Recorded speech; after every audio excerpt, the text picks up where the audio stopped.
Hello, I'm Richard Murphy. I want to talk about the question of how much debt Scotland might owe the rest of the UK if it became independent. I wrote a blog about that this week, and that blog has now transferred to the national newspaper in Scotland, so I thought it worth discussing it in a video as well. This is complicated and I'm going to miss out some of the detail that's in the blog, so I'm going to look at the principles. The first principle that we have to look at is how much debt is there? UK national debt, according to the government, is over £2 trillion at present. That's £2,000 billion. But that's not true. Their own audited accounts show that the UK debt, net of national savings and investment, was £1,240 billion at 31st March 2019. And for various reasons, it's impossible that it's gone up by more than about £60 billion net of quantitative easing since then. And that figure has to be stated net of quantitative easing because QE cancels government debt. So total UK government debt at present is about £1,300 billion. That's the most that we're talking about. Second, how much of that could be owed by Scotland? Unionists frequently suggest that we simply apply a proportion to this total UK debt based upon how many people live in Scotland, which is about 5.6 million people, and how many people live in the UK as a whole, which is about 66 million people. And that's roughly 8%. And if you do that figure using the precise numbers, then you'll come up with a total debt owing by Scotland to the rest of the UK if Scotland became independent of £106 billion. Now, that's the maximum figure I think we could talk about, but I don't believe that's the right number either, because there are some more adjustments to make. First of all, Scotland didn't run a deficit from at least 1980 until 2014 because of oil. In 1980, the total UK national debt was £98 billion. In 2014, total UK debt was something like £1,440 billion before quantitative easing at the time. So something like £1,340 billion of national debt was incurred without any contribution being made to that debt by Scotland at all. My suggestion is very simple, that debt should be taken out of account altogether when considering how much Scotland owes. Now, of course, more gross debt before quantitative easing has been incurred since 2014. This is indisputable. But when you add all these sums up, the maximum amount that Scotland might pay once there's an apportionment turns out to be remarkable. In fact, the total debt that Scotland could pay would be something like £440 billion for apportionment purposes, and there's over £500 billion of QE. Put all that together and suddenly Scotland doesn't owe England money.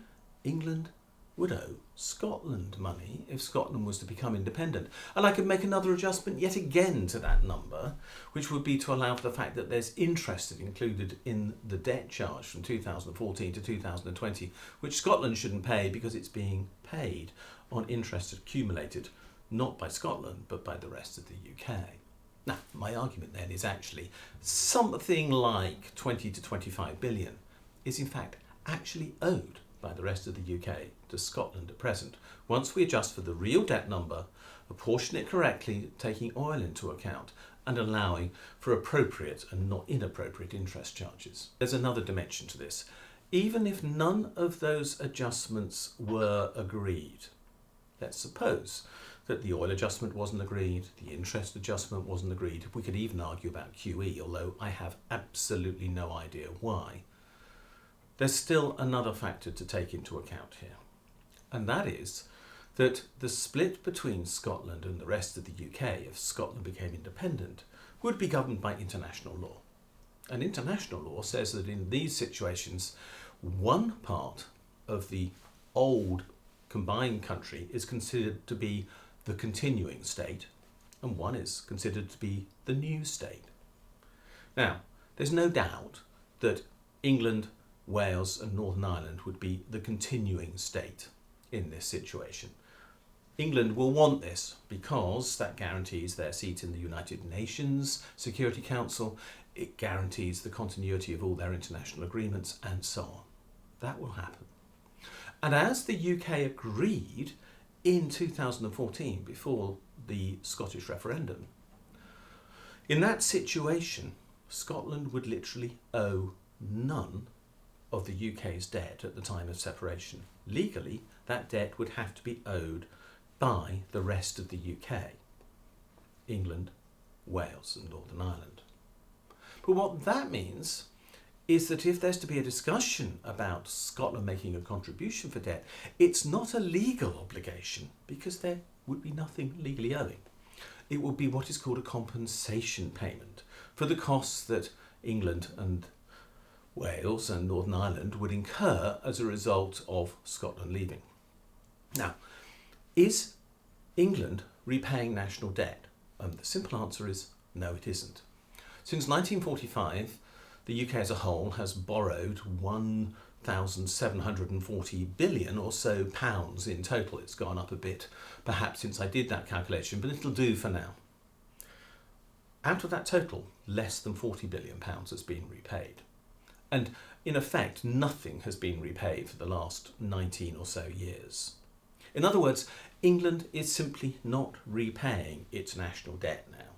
We don't pay back the national debt at all, so why would Scotland be required to make compensation to England, Wales and Northern Ireland for repaying debt that they're not repaying?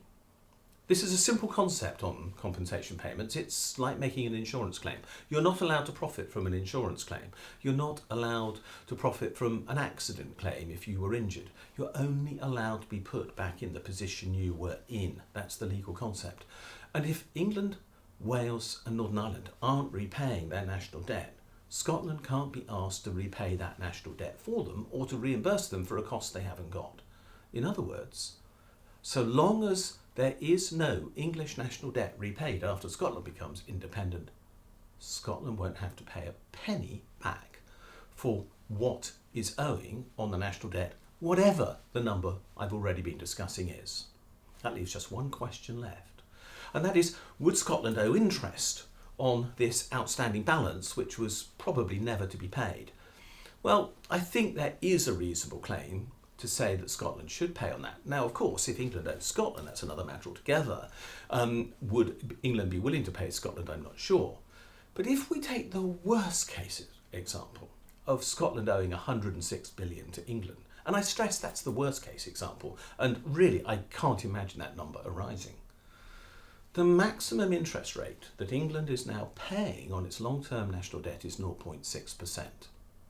In other words, the maximum that Scotland could compensate England, Wales and Northern Ireland with regard to interest owing would be 0.6% of that 106 billion, which is near enough 600 million a year.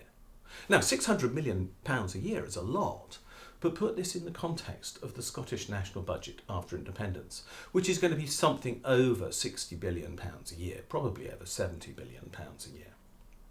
Put it in that context, and the payment is less than 1% of total government expenditure in Scotland after independence.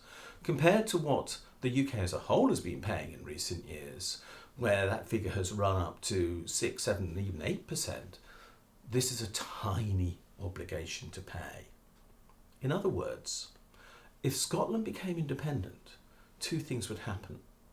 First, it wouldn't have to repay the UK national debt. Not any chance of that, because there's no legal basis for it being required to do so. And secondly, its interest obligations will tumble to one of the smallest in the world.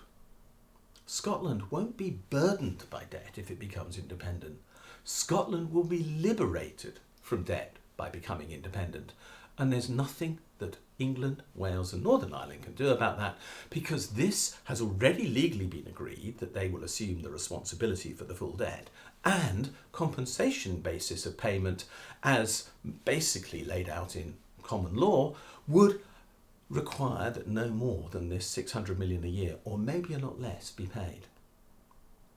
What I'm saying is, the argument that Scotland can't afford to be independent because of the debts it will inherit is nonsense. Scotland can very definitely afford to be independent precisely because that will reduce the debt burden upon it. Its future is looking good. I'm Richard Murphy. If you're interested in what I've been talking about here, I will be making other videos around the Scottish economy. Please click the subscribe button below this video. Follow me on Twitter at Richard J. Murphy. Look at my blog, Tax Research UK. Yes, I know, Tax Research UK, but maybe that won't last forever. And I'll be talking to you again soon, I hope.